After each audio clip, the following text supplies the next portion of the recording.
Call this meeting to order. Um, this meeting of the Parks and Public Works Council Committee. City Clerk Dean, you got roll. Everybody's here.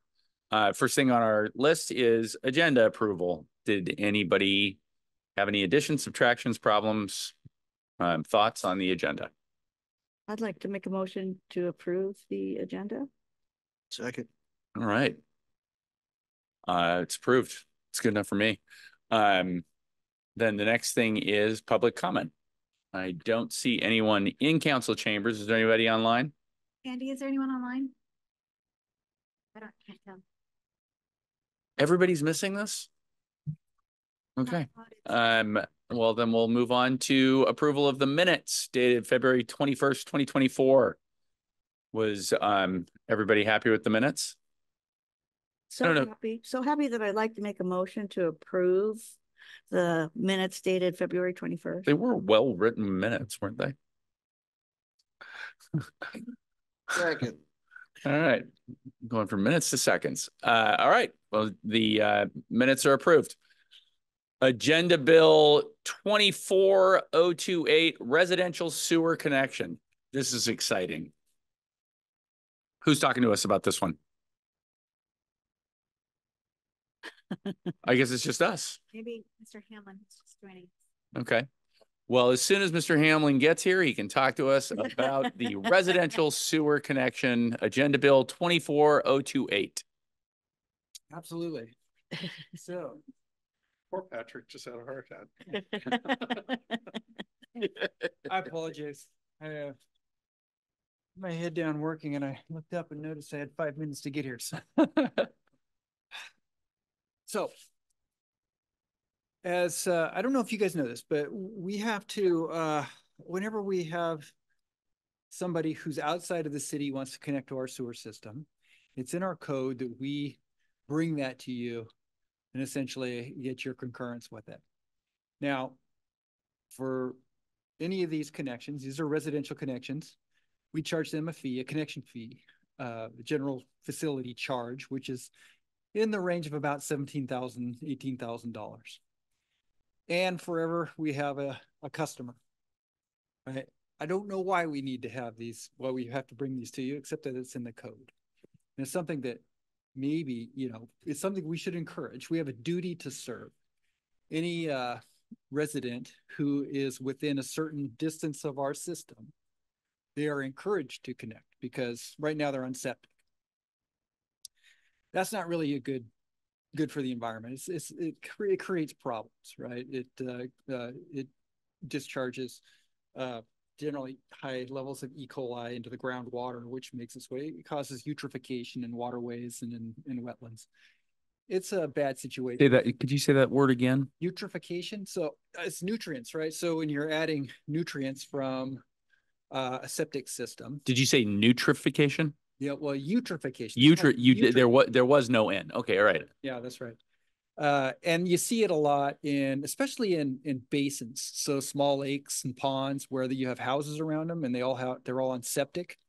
That high level of nutrients, which are introduced into that waterway, tends to cause algae blooms, low oxygen in the water, fish kills and smell, odors. These are not good places to swim. Things. Yeah, that's right. And it's not good to have high concentrations of septic systems. Well, along our edges, any places where we have houses around us that are not part of the city, not within the city, or not close enough to our system, they're all on septic, and everything flows down into essentially into Kimball Creek or into the Kimball Creek Basin. And lo and behold, we have what's called TMDLs, these, not going too deep into it, the water quality is impacted in Kimball Creek, largely due to a lot of these septic systems.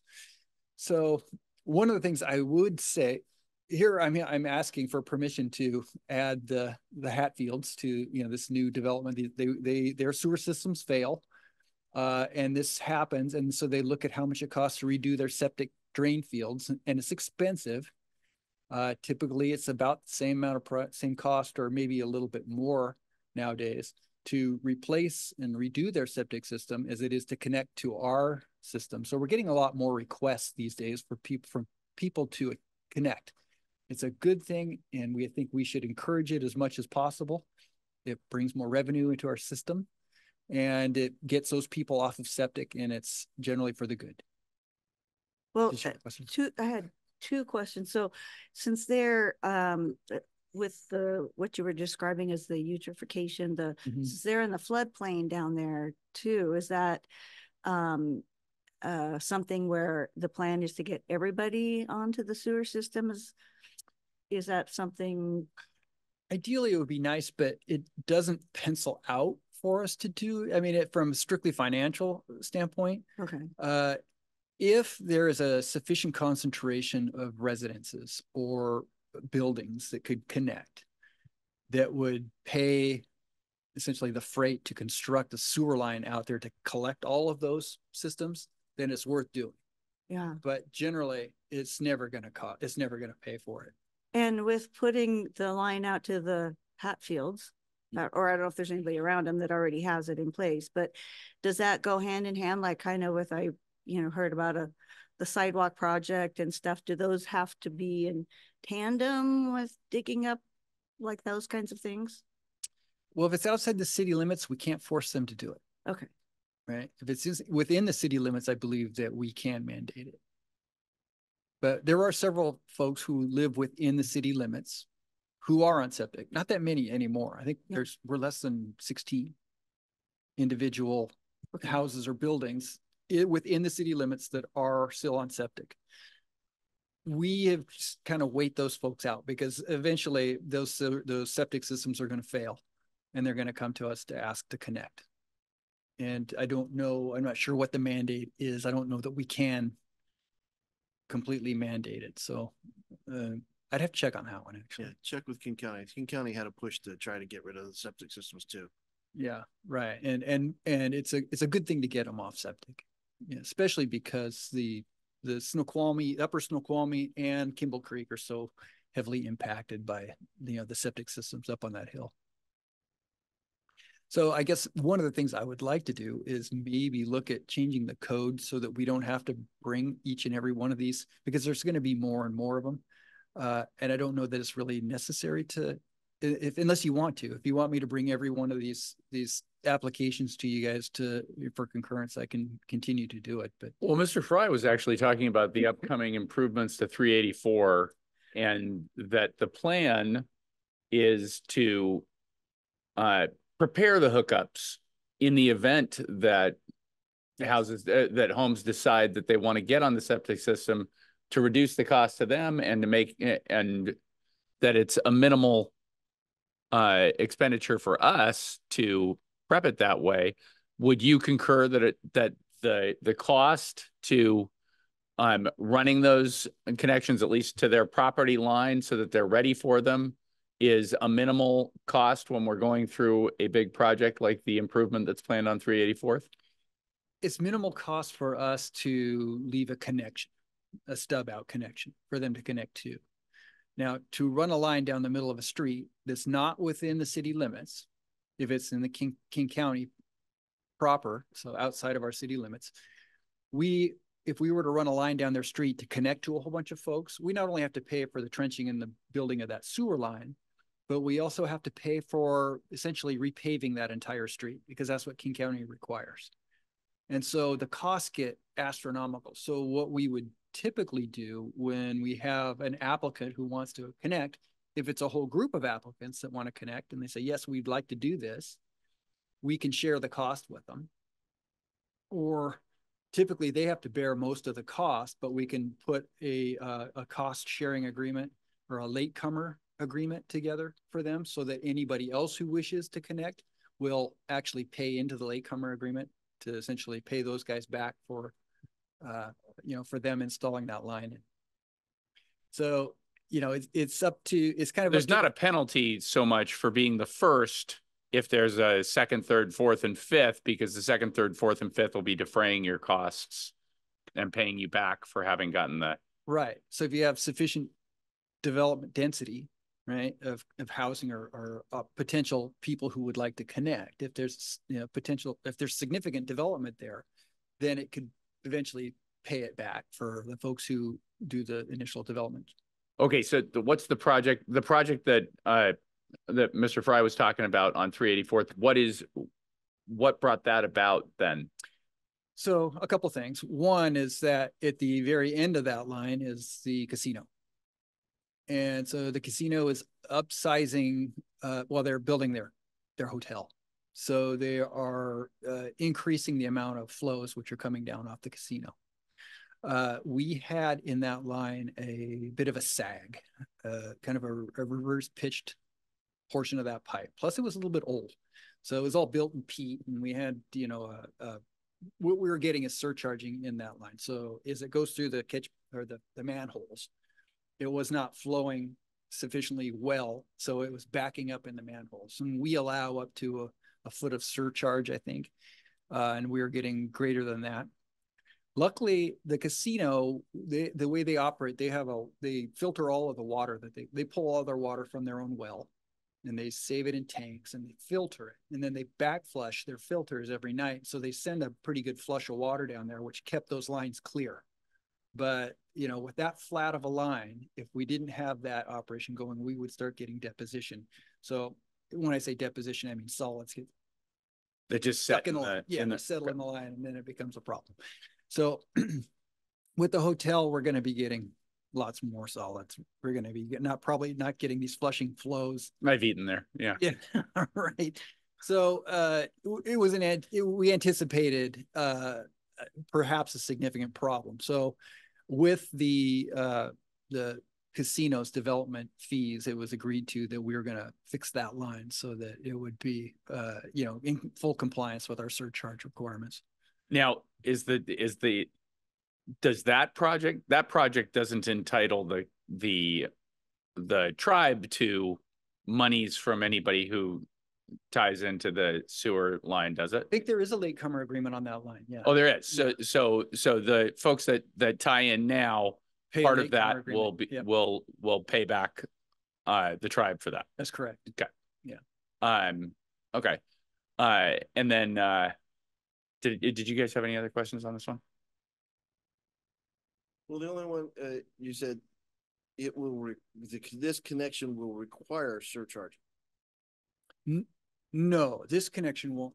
Oh, you mean surcharging? You mean analysis staff determined the nearby sewer pipe has capacity provided. The city allows for surcharging in the sewer main located at 384th Avenue until we fix it, which we're about to do this summer. But this in and of itself is not driving the requirement for surcharge. No. This is just one small residence. This is barely perceptible to that pipe. Really, it's the casino that sends the majority of those flows. The flows that are of concern, the flows that would cause surcharging, are from the casino, not from the individual, or not even from the community, the whole community together out there, because there's really not that many people out there. It's just a very flat pipe, which is kind of the problem. And there's some individual pipes have settled, because they tend to belly out, they sag. It's all peat. It's really soft soils. And that'll be addressed when the summer, when that project is done. The new pipe is bigger, and it's going to be new, and we will build it so that we have these individual through the jumps through each of the manholes where we offset about a 1/10 of an inch, so that it's always, we don't have the in pipe lower than the out pipe, right? So we don't get the surcharge. Yeah. Councilor Cotton. Is there this line that goes through? Are you going to have to dig up 384th or a portion of it? Yes. And is there other improvements going in at the same time, since that's going to be getting dug up? Yes, there is. There are some other improvements, because it is that road is entirely within the county. So we will be repaving the entire road, and the trench is big and deep enough, so it is really going to impact that road. It's a significant trench, and it's deep. So it will tear up all of the pavement, and that which is not torn up needs to be overlaid because it's within the county and it's a requirement by the county. Is the county going to be doing any like improvements to their road, like putting in sidewalks? It is their road and they're not doing anything and we are doing it because it's part of our utility project, but we are also adding a sidewalk. We were able to get some grant funding from the Transportation Improvement Board, the TIB grant, to pay for a significant portion of a sidewalk, which we are constructing along the side of 384th. Excellent. Yeah. Great. There was one more aspect of this that was interesting to me. It might not be a question for you. It might be more of a council consideration. But I thought I read if I read it right, it sounded like one of the stipulations that people make when they hook up to the city sewer is that if the city ever chooses to annex that portion, then their vote is automatic for annexation. Did I read that correctly? Did I understand that correctly? I don't know that. It's a good question. I'm not sure about it. Was in the agenda bill explanation, but it seemed as though if you, and I absolutely may have been reading it wrong, so please disabuse me of this if I'm wrong. It seemed as though if you make the choice to hook up to the city sewer, then if annexation is ever a consideration, you basically you automatically are voting in favor of annexation, which is true. I think that's right. I can't remember what that specific rule is, but I think that's true. I don't know the reason for it. I don't know the argument for or against it, but it seems like an interesting philosophical question. Yeah. Because dealing with your waste is not optional. You have to deal with it somehow. And but I would be interested. I would be interested to hear from people who have opinions on this and can make an argument for or against. I seem to remember that areas that are within our water and our sewer service areas. So the water service area and the sewer service area are not the same areas, and they do extend out beyond the city limits. And so when an annexation takes place, I think you can automatically annex those areas that are within your water and sewer limits if you choose to do so.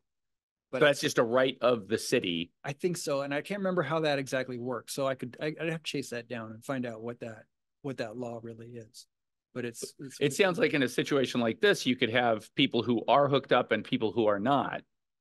And an annexation requiring a 60% majority would still be a question. Yeah. If we are encouraging people to hook up, I wonder if that's in any way a hindrance to hooking up to it. Yeah. Well, I don't know. I don't think this is a hindrance. I think that most people find that it is preferred to hook up to the city sewer simply because, one, they don't have to worry about a septic system anymore and having a septic tank pumped out. That's an annoyance, but also having a secure and reliable source of water and sewer is worth the money. And if it costs the same as essentially rebuilding your septic drain field, well, it's kind of a no-brainer. Madam Mayor, did you have thoughts on this? Nope. Okay. All right. You seemed like you had thoughts. You've got a thought. I mean, I think if we talk about annexation down the road, then we probably have more of the conversation, but I'm not sure that's even why we would annex it. I wasn't suggesting annexation or opposing annexation. It was just in the agenda bill. Right. The topic was in there. So and it was an interesting point. Yeah, I was looking for it, but haven't seen it yet. But... Okay. Anything else to say on this? Just one of the comments that Director Hamlin had made was that whether or not you even wanted this to come before the Yeah, well, I guess, Public Works it's a Committee. question. Do you guys want me to keep bringing these? Because we're going to start, we've been getting 3, 4, 5 a year. And at some point we stopped doing it, but we went back through the code and we said, is this really necessary? Do we really need to do this? And in the code, it suggests that we do. And Okay. so I wonder if you want to keep seeing these. I mean, is this something that you want Are you to talking about the city code, the county code, the state in code? our city code? City Yeah, code. it is written in the city code that this needs council approval for any areas outside the city which want to connect to our water or sewer system. Actually, it's just a sewer system. It's not written in there for the water system. Councilman Holloway, you got thoughts on this? You've been doing this longer than no? I'm trying to remember, but I'd like to keep it in just for visibility. I don't think there may have been a capacity issue when that code was originally in there. We wanted to really keep a tight visibility of it. But I don't think that's the state now, and particularly won't be the state after we do the recent enhancements going in. Mm-hmm. But it's good for visibility of us to know what's being hooked up and even where we may still have issues with septic systems. There is one other place where we might start seeing this, and that is kind of up by I-90, up on that edge of it. There is some property up along that edge that's privately owned, and the fellow who owns that has come to us a couple of times to ask us, if that's possible to hook in. And we say, of course it is. Of course, he has to essentially build the system to do it, right? For his 5 lots. I don't know if he's actually going to do that. Well, there's a high nutrient level in Kimball Creek that if the county were to really take notice of it, they may have a push there to try to get the residents on the system to reduce that load on that creek. Yeah. And they always, so if a person were out there and were looking to do like sewer availability or water availability, the first thing they'll go to the county because it's county's jurisdiction. They'll go to the county and the county will say, you first need to go talk to the city and see if they can provide it, right? And then we'll look at it. And if it's within a certain distance, if they're within 150 feet, then we have a duty to provide water to them. I think it's that distance is not as far. I think it's within 100 feet. I think we have to provide sewer. So if we have infrastructure that's within 100 feet of their development or their property, then we have a duty to serve them. Now this agenda bill, do we recommend approval to the council or can we approve it and it doesn't have to go to the I don't council? think we can do anything on our own. I think, Okay. yeah. We can put a consent agenda, Okay. but the committee in and of itself cannot approve items. I would advocate putting it on consent. But I do like that this 384th project is going to involve stubbing out all those properties to make it easier in the future, because I could see absolutely wanting to know if there was going to be one of these projects that was going to tear up a street or, I could see council needing to be informed of that. Yeah. Williams Edition actually inquired just recently, the folks out at Williams Edition, and they have 3 or 4 different people out Where's there. that one? That is that area where we just did the water lines and just repaved those streets. And when you did the water lines there, did you stub it out? We have a stub out. I think we're putting in a stub out. There is a stub out at that location already, but I don't think there's that many people who've connected to it. Nobody? Okay. Yeah, there's just a pipe stub. Meant to be for any future connections, but it wasn't until actually just last week where somebody said, hey, do you guys have sewer up our street? Can we connect to it? And, there's 2 or 3 people up here that would like to connect. And we're like, well. See, mystery. So some places I have worked in the past have developed a policy that says that if we go in and do a water line and repave the street, that there's a moratorium on any type of connections for about 5 years, because any type of connection is going to damage that new payment. So in about 5 years, you do slurry seals on a pretty regular basis to maintain the payment. So it's okay if you do the the saw cutting and such. I don't know if we have such a policy here or not, but that might be something that the committee wants to consider. I think we do. Or to say that whenever we do any kinds of improvements, that we automatically stub it out so that these, are you talking about in situations where it's already been stubbed out? Yeah. Really? Because we're just going to stub it out. We're not going to run it to the property line, and they'll still have to cut into the street to get to the stub out.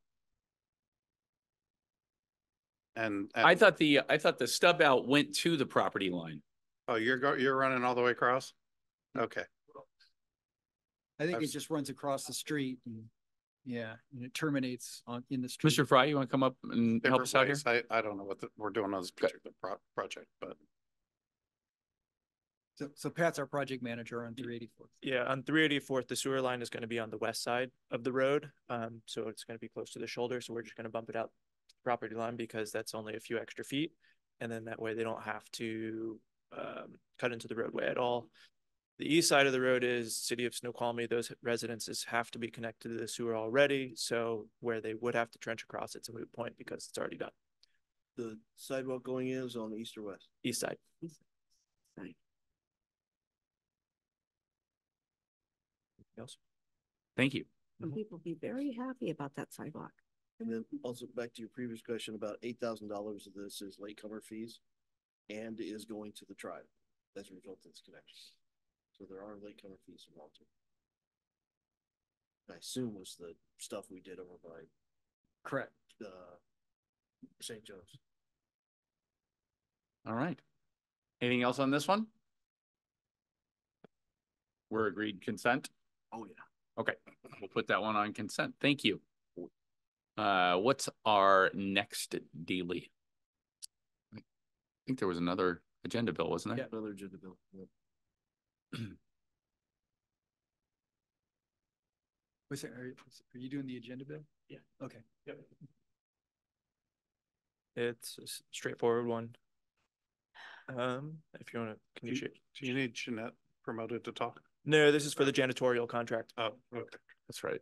Yep. You want to share your screen? Just I don't have whoever was anything during the screen, on my whoever was The looking at the agenda agenda. bill? Yeah, the agenda. Agenda bill, do you have it? Somebody I just. think Andy was doing that. Yep. Andy? Well, but Okay. real quick, you went out for janitorial services. You picked vendors off the approved roster list. And from there, from the respondents, you picked the lowest bidder. Yes.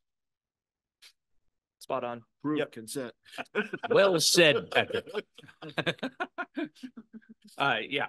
The only question I had is reading through that in various spots, including the contract, there were different square footages listed. Yeah. So Were they like copies of previous contracts? no, my measurements that came from as-built differed from the janitorial who used like lasers when they came out to measure it. At the end of the day, it doesn't really matter because they bid on, the facilities, not the square footage. Okay. So yeah, the company, Citywide Facility Solutions of Washington, they just came up with a slightly different number based on physical measurements that they did. Okay. When I used as-builts. Okay. Good catch though. All right. Yep. All right. Consent. Sure. All right. Thank you. And can we get the agenda back up there when you get a chance? Your next is solid waste. I think the Solid next waste contract is discussion. solid waste contract. I think. Mm-hmm. Is that you too, Patrick? That is me as well. Okay. I will share my screen real quick. For this one, do you need Jeanette promoted? Oh, yes. If she is online, please have her promoted. Oh yeah, this is a big one.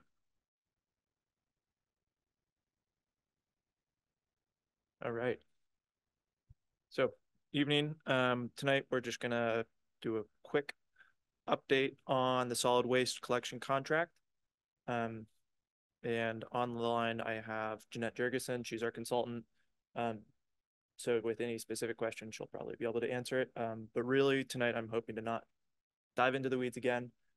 Not the goal of tonight, but if you want to, I'm more than happy to. So the purpose, again, is just to kind of provide an update for you guys. And just to act as a little refresher, city staff, we brought, this to you a couple times at this point. The last one was when Jeff brought it to council the whole to move forward with this RFP process as opposed to the RFP process. So at this point, we are preparing that contract out to send it out to the haulers for them to bid on. As of today, we are sending out the essentially a draft of that document. So that's the draft of the contract, which has all of our services in it, as well as the RFP document. We're sending it out to them for industry review so they can kind of comment on something, tell us if something looks wonky, tell us if something's not tenable, say, hey, this is just, you're old, this is late. So that's being sent out today. And we're expecting comments back from that at the end of the month. And so here is a quick timeline, March 5th today. I will also be providing that contract to all of you as well. It's going to be, I got physical copies for you here because I'm a physical person, but it'll also be disseminated online. And then on March 25th, I'll be back at the council of the whole. And that's really going to be the time that I think we should dive into the details more. Then April 15th, it's going to be that actual release of the RFP. So that's going out to the haulers where they're going to be getting their bids ready. May 7th, bids due. May 21st is when we're going to hopefully be accepting the lowest bidder. May 28th, council. And June 1st, 2025 would be when the new contract starts. So that's, a year and a few months from now. So just to give you a brief update on the new contract, there's not a lot in the level of service that we changed. So, just going through it, it's pretty much the same as before with, weekly garbage and recyclables, supporting our city code says that we have to provide service or trash service to everybody, holiday trees, etc. It's all in the contract that I'm going to give you, but just letting you know that as the contract stands right now, for the most part, level of service did not change. That being said, we can change the level of service. This is when we'll be wanting your input on, and that's a discussion for council to have is, do we want to allow for, think just examples of this that are in the contract are, do we want to allow additional yard waste bag pickups?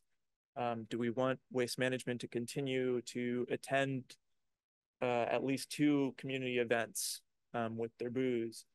Do we want to allow single bulky items to be hauled away yearly for free? So like residents can get rid of a couch once a year for free or something like that.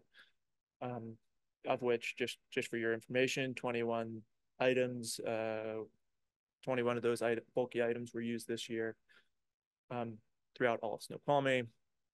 And then also just really broad weekly recycling and composting, different jurisdictions do bi-weekly. So just food for thought. Is there an actual, in the past contract, is there an actual dollar figure attached to the bulky items? The bulky items? Not sure. I'd have to double check. Be interesting how much we pay per item, right, to get rid of them if we only did 21. Right. Yeah. Well, so if it's included in the contract, then we would never know.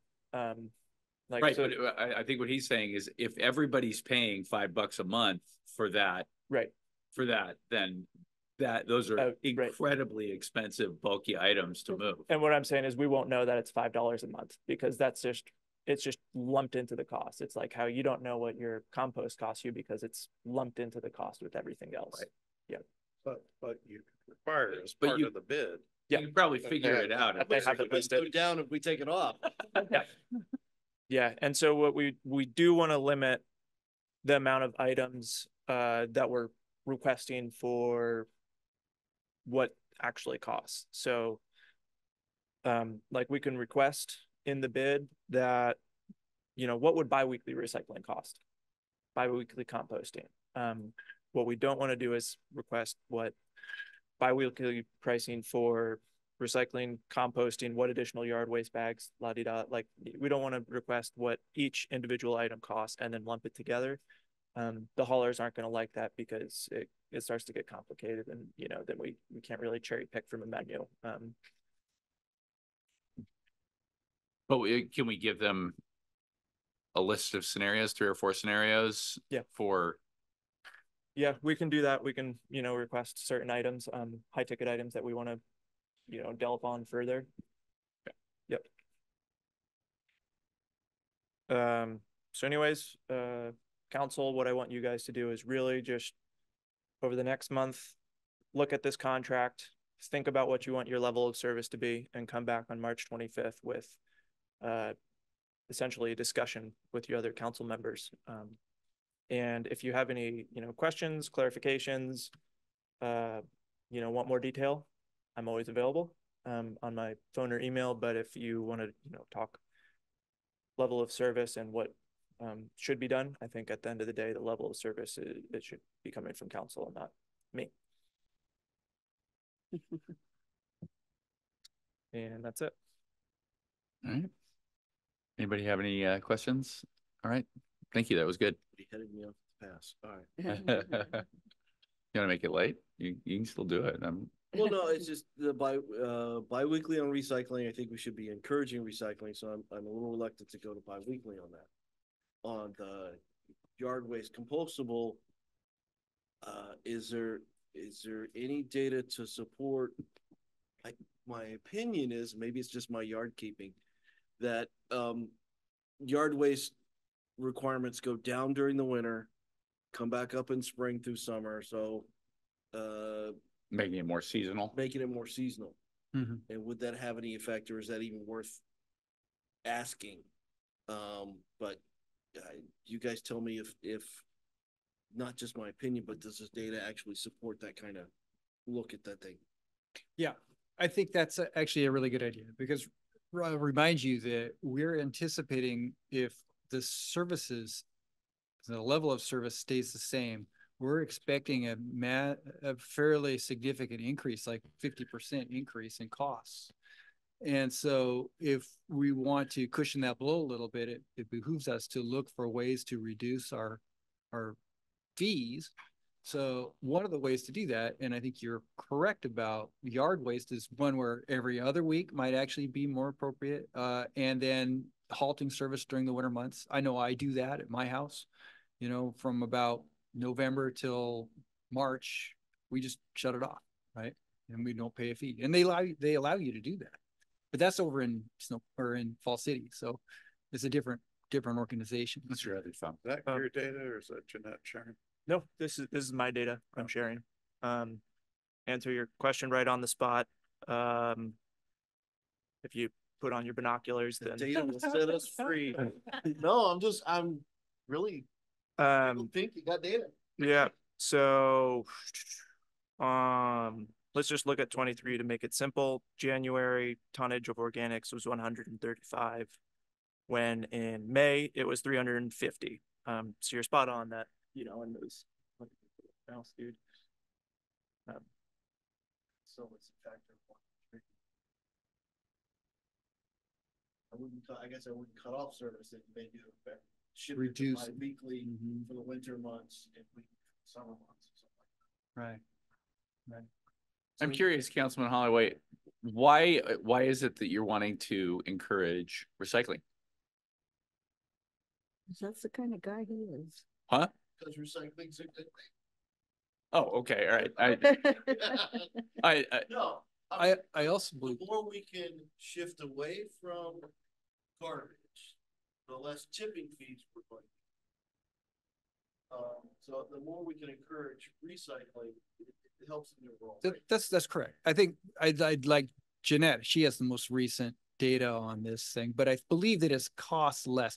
So the landfill tipping fees are, I can't remember what they are, 115 Yeah, well, we can just ask Jeanette to kind of weigh in on this, but the fees at the landfill are higher, I think, than the recycling, what it costs to remove recycling. In fact, I believe they give you a slight credit for the value of the recycling.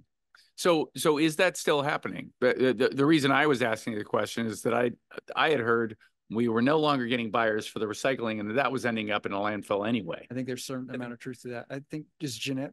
Yeah, Jeanette, if you're online, I know she can speak to that. Because I had this discussion with her and she's more knowledgeable than me. Good evening, Council.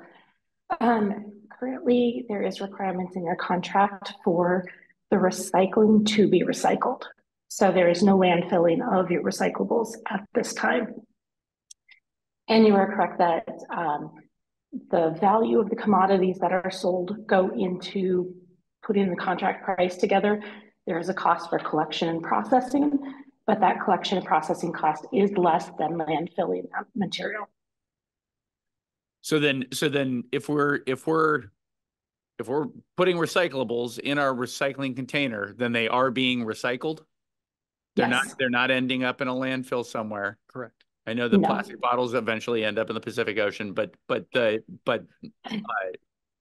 recycling is required to be recycled. Yes, it is. And waste keep an eye on that?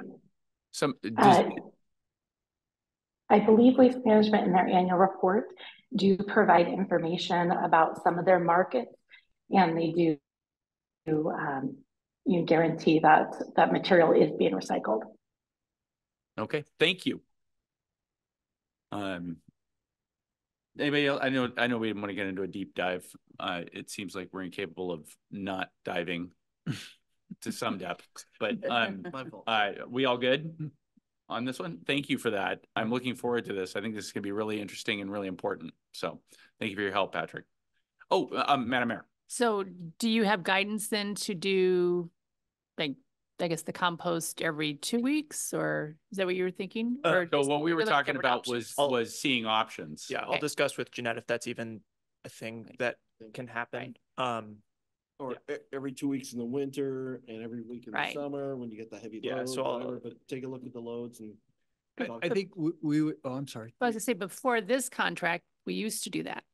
So we'd have yard waste every 2 weeks. What'd you think of that? It worked out fine. I mean, I know we have a gardener and he takes everything with him. So, we basically put our food waste in the compost and there's like a half a grocery sack that gets picked up every week. And it seems like a horrible waste of time. Yeah. I would say one other thing, as long as you can, during the week that someone does come and help clean your yard, if you put additional sacks out for that, every other week pickup, right? That would be another level of service discussion. Okay. Yep. So moving forward, we're going to distribute the terms here to each of the council members. And I know everybody has a different rate of reviewing them. So what we want to do is to invite you as you read through it. If you have questions or if you have topics of discussion, just send them right to us. Just send them right to Pat. And then we'll get all of those together and then we'll organize answers to each of those so that we can facilitate the discussion. And we have to do this in a month. We really have to stay on schedule. We have to kind of try to be as efficient with our time as possible. So I think it's going to be a period of where we take your input as much as possible, and whatever we can do to facilitate that, we want to do that and then have those discussions. And we'll have to do it. There's going to be a lot of things to talk about. As you'll see, there's a lot of terms to the contract. So we'll need a fair bit of time to discuss and to weigh options. So we'll want to get your input as early as possible. Okay. Thank you. And I think that brings us to adjournment. Thanks for trash talking there, Patrick.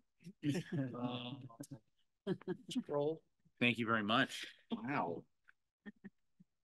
And we'll recycle this conversation in another meeting. All right, I can do that.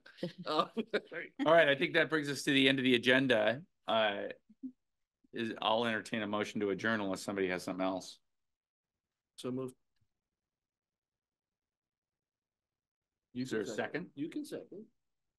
I will second. All right, we are adjourned.